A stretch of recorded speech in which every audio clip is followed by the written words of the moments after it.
ଛାତ୍ରୀଙ୍କ ପାଇଁ ଖୁସି ଖବର, ପ୍ରତ୍ୟେକକୁ 5,000 ଟଙ୍କା ସରକାର ଦେବେ। ଏଇ ଦେଖନ୍ତୁ ଆପଣମାନେ ଯଦି ଝିଅ ତାହେଲେ ଆପଣମାନେ ପାଇପାରିବେ ଏଇ 5,000 ଟଙ୍କା ସରକାର ତରଫରୁ। ଏଇ କ'ଣ ନେଇଛନ୍ତି ନୂଆ ନିୟମ ଯାହାକି ଆପଣମାନେ ପାଇପାରିବେ। ଆପଣଙ୍କ ପାଇଁ ବହୁତ ବଡ଼ ଖୁସି ଖବର। ତାହେଲେ ଆପଣମାନେ ଭିଡ଼ିଓକୁ ଶେଷ ପର୍ଯ୍ୟନ୍ତ ଦେଖନ୍ତୁ, ଆପଣମାନେ ଜାଣିପାରିବେ 5,000 ଟଙ୍କା କେମିତି ପାଇପାରିବେ, କ'ଣ ନିୟମ ରହିଛି, କେମିତି କଲେ ପାଇପାରିବେ ତାହା ମଧ୍ୟ ଆପଣମାନେ ଜାଣିପାରିବେ। ତା ପୂର୍ବରୁ ଯଦି ଆପଣମାନେ ଚ୍ୟାନେଲରେ ନୂଆ ଅଛନ୍ତି ତାହେଲେ ଚ୍ୟାନେଲକୁ ସବସ୍କ୍ରାଇବ୍ କରନ୍ତୁ, ବେଲ୍ ଆଇକନ୍ ପ୍ରେସ୍ କରନ୍ତୁ, ଯାହାକି ଏମିତି ପ୍ରତିଦିନ ନୂଆ ନୂଆ ଭିଡ଼ିଓ ଅପଲୋଡ଼ ହେଲେ ଆପଣମାନେ ଖୁବ୍ ଶୀଘ୍ର ପାଇପାରିବେ। ତ ଦେଖନ୍ତୁ, ଗ୍ରାମାଞ୍ଚଳରେ ଝିଅମାନଙ୍କ ପାଇଁ ଏକ ଗୁରୁତ୍ୱପୂର୍ଣ୍ଣ ଯୋଜନା କାର୍ଯ୍ୟକାରୀ କରିଛନ୍ତି। ଏହି ଯୋଜନାର ଲାଭ ଗାଁର ପ୍ରତ୍ୟେକ ଝିଅଙ୍କୁ ମିଳିବାକୁ ଯାଉଛି। ଏହି ଯୋଜନାର ପ୍ରତିବର୍ଷ ସରକାର ଝିଅକୁ ସେମାନଙ୍କ ନାଁରେ ଆକାଉଣ୍ଟ ଖୋଲାଇ 5,000 ଟଙ୍କା ପ୍ରଦାନ କରୁଛନ୍ତି। ଯଦି ଆପଣମାନେ ବି ଏହି ଯୋଜନାର ଲାଭ ଉଠାଇବାକୁ ଚାହୁଁଛନ୍ତି ତାହେଲେ ଭିଡ଼ିଓକୁ ଶେଷ ପର୍ଯ୍ୟନ୍ତ ଦେଖନ୍ତୁ, ଜାଣିପାରିବେ। କେନ୍ଦ୍ର ସରକାରଙ୍କ ଦ୍ୱାରା ଯୁବତୀ ଓ ଝିଅ ମହିଳାମାନଙ୍କ ପାଇଁ ବିଭିନ୍ନ ଯୋଜନା କାର୍ଯ୍ୟକାରୀ କରାଯାଇଛି। ସେମାନଙ୍କୁ ଆର୍ଥିକ ଓ ସାମାଜିକ କ୍ଷେତ୍ରରେ ମଜବୁତ କରିବା ଏହି ଯୋଜନାର ମୂଳ ଲକ୍ଷ୍ୟ ରହିଛି।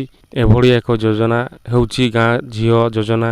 ଏହି ଯୋଜନାର ପ୍ରତିବର୍ଷ ଗାଁର ଝିଅମାନଙ୍କୁ 5,000 ଟଙ୍କା ପ୍ରଦାନ କରାଯାଇଛି। ଏହି ଯୋଜନାର ଲାଭ ଉଠାଇବାକୁ କ'ଣ କ'ଣ ଡକୁମେଣ୍ଟସ ଆବଶ୍ୟକ, ଯୋଗ୍ୟତା କ'ଣ ରହିଛି ତାହା ଜାଣିବା ଜରୁରୀ। ତ ଏହି ଯୋଜନାର ବିଶେଷ କରି ଛାତ୍ରଙ୍କୁ ଗୁରୁତ୍ୱ ଦିଆଯାଉଛି। ଏହି ଯୋଜନାରେ ପୂର୍ବରୁ ଅନେକ ଛାତ୍ର ଲାଭ ଉଠାଇ ସାରିଛନ୍ତି। ଯେଉଁମାନେ ଦ୍ୱାଦଶ ଶ୍ରେଣୀରେ 70%ରୁ ଅଧିକ ମାର୍କ ରଖିଛନ୍ତି ସେମାନେ ଏହି ଯୋଜନା ଉଠାଇ ପାରିବେ। 10 ମାସ ଯାଏଁ ସେମାନଙ୍କ ଆକାଉଣ୍ଟକୁ 500 ଟଙ୍କା ଲେଖାଏଁ ପଠାଯିବ। ଏଭଳି ଭାବରେ ସେମାନଙ୍କୁ ପ୍ରତି ବର୍ଷ 5,000 ଟଙ୍କା ପାଇପାରିବେ। ଗ୍ରାମାଞ୍ଚଳ ଝିଅକୁ ଆତ୍ମନିର୍ଭର କରିବା ଏହି ଯୋଜନାର ମୂଳ ଉଦ୍ଦେଶ୍ୟ ବୋଲି କହିଛନ୍ତି ମୁଖ୍ୟମନ୍ତ୍ରୀ। ଝିଅଙ୍କ ଶିକ୍ଷା ପ୍ରତି ଆଗ୍ରହ ସୃଷ୍ଟି କରିବାକୁ ଏହି ଯୋଜନା ଅଭିଯାନ ବାସ୍ତବ ହେବ ବୋଲି ମୁଖ୍ୟମନ୍ତ୍ରୀ ଆଶା ପ୍ରକାଶ କରିଛନ୍ତି। ଏଯାଏଁ ଲକ୍ଷ ଲକ୍ଷ ଛାତ୍ରୀ ଏହି ଯୋଜନାର ଲାଭ ଉଠାଇ ସାରିଛନ୍ତି। ଏହାଦ୍ୱାରା ସହରାଞ୍ଚଳ ହେଉ କି ଗ୍ରାମାଞ୍ଚଳ ପ୍ରତ୍ୟେକ ପ୍ରାନ୍ତର ଝିଅକୁ ଶିକ୍ଷିତ କରାଇବାକୁ ଲକ୍ଷ୍ୟ ରହିଛି ସରକାର। କାରଣ ଅନେକ ସମୟର ଦେଖାଯାଉଛି ଦ୍ୱାଦଶ ଶ୍ରେଣୀ ପାସ୍ କରିବା ପରେ ପାଠ ପଢ଼ାରେ ଡରି ବାନ୍ଧି ଦେଉଛନ୍ତି। ଏହାକୁ ଦୃଷ୍ଟିରେ ରଖି ସରକାର ଏହି ଯୋଜନା କାର୍ଯ୍ୟକାରୀ କରିଛନ୍ତି।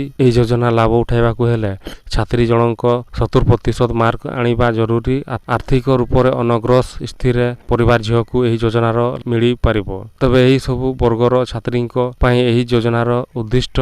ଏହି ଯୋଜନାର ସାମିଲ ହେବାକୁ ଆଧାର କାର୍ଡ, ଜାତି ପ୍ରମାଣପତ୍ର, 10ମ ଶ୍ରେଣୀ ମାର୍କସିଟ୍, ଠିକଣା ପ୍ରମାଣପତ୍ର, କଲେଜ ଆଇଡି, ଇମେଲ ଆଇଡି ସହ ମୋବାଇଲ ନମ୍ବର ଆବଶ୍ୟକତା ରହିଛି। ତା ସହିତ ପାନ କାର୍ଡ ଓ ବ୍ୟାଙ୍କ ପାସବୁକ୍ ମଧ୍ୟ ବାଧ୍ୟତାମୂଳକ କରାଯାଇଛି। ତ ଦେଖନ୍ତୁ, ଆପଣମାନେ ଯଦି ଛାତ୍ରୀ ତାହେଲେ ଆପଣମାନେ 60% ରଖିଛନ୍ତି ମାର୍କ, ତାହେଲେ ଆପଣମାନେ ମଧ୍ୟ ଏହି 5,000 ଟଙ୍କାର ଲାଭ ପାଇପାରିବେ। ଆପଣମାନେ ଖୁବ୍ ଶୀଘ୍ର ଏହି 5,000 ଟଙ୍କା ଆପଣମାନେ ପାଇପାରିବେ। ଏଇଭଳିଆ ଆଜିର ଅପଡେଟ୍ସ ଥିଲା। ଆଶା କରିଛି ଭିଡ଼ିଓ ଭଲ ଲାଗିଥିବ। ତାହେଲେ ସେୟାର କରନ୍ତୁ, ଲାଇକ୍ କରନ୍ତୁ। ଏଇଭଳିଆ ପ୍ରତିଦିନ ନୂଆ ନୂଆ ଭିଡ଼ିଓ ଅପଲୋଡ଼ ହେଲେ ଆପଣମାନେ ଖୁବ୍ ଶୀଘ୍ର ପାଇପାରିବେ।